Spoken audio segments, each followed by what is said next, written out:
ഏഷ്യാനെറ്റിൽ ഒരു വർഷം മുമ്പ് സംപ്രേഷണം അവസാനിപ്പിച്ച പരമ്പരയാണ് കാതോടു കാതോരം. കൃഷ്ണേന്ദു ഉണ്ണികൃഷ്ണനും രാഹുൽ സുരേഷും നായികാനായകന്മാരായി അഭിനയിച്ച പരമ്പര മിനിസ്ക്രീൻ പ്രേക്ഷകർക്കിടയിൽ ഏറെ ശ്രദ്ധ നേടുകയും ചെയ്തിരുന്നു. ഇപ്പോഴിതാ പരമ്പരയിൽ അഭിനയിച്ചിരുന്ന കൺമണി എന്ന കഥാപാത്രത്തെ അവതരിപ്പിച്ച് മികച്ച അഭിനയ മുഹൂർത്തങ്ങൾ കാഴ്ചവെച്ച ആ പെൺകുട്ടി വിവാഹിതയാകുവാൻ പോവുകയാണെന്ന വാർത്തയാണ് ഇപ്പോൾ പുറത്തു വന്നിരിക്കുന്നത്.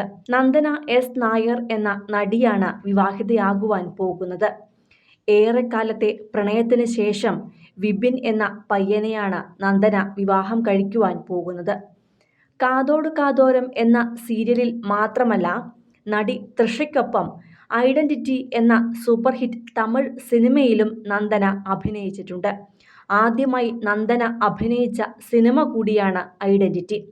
മാസങ്ങൾക്ക് മുമ്പ് സിനിമയുടെ ചിത്രീകരണം പൂർത്തിയാക്കിയപ്പോൾ അതിന് നന്ദി പറഞ്ഞുകൊണ്ട് നടി സോഷ്യൽ മീഡിയയിൽ എഴുതിയ ഒരു കുറിപ്പ് ഏറെ ശ്രദ്ധ നേടിയിരുന്നു. മാസങ്ങൾക്കിപ്പുറമാണ് നടി പുതിയൊരു ജീവിതത്തിലേക്ക് കാലെടുത്ത് വയ്ക്കുന്നത്. ഒരു റിസോർട്ടിൽ വെച്ച് നടന്ന വിവാഹ നിശ്ചയത്തിൽ അടുത്ത സുഹൃത്തുക്കളും ബന്ധുക്കളും മാത്രമാണ് പങ്കെടുത്തത്. പ്രിയപ്പെട്ടവർക്ക് മുന്നിൽ കേക്ക് മുറിച്ച് മധുരം പങ്കുവച്ച ഇരുവരും പുതിയൊരു ജീവിതം ആരംഭിക്കുന്നതിൻ്റെ സന്തോഷത്തിലാണ് ഇപ്പോഴുള്ളത്.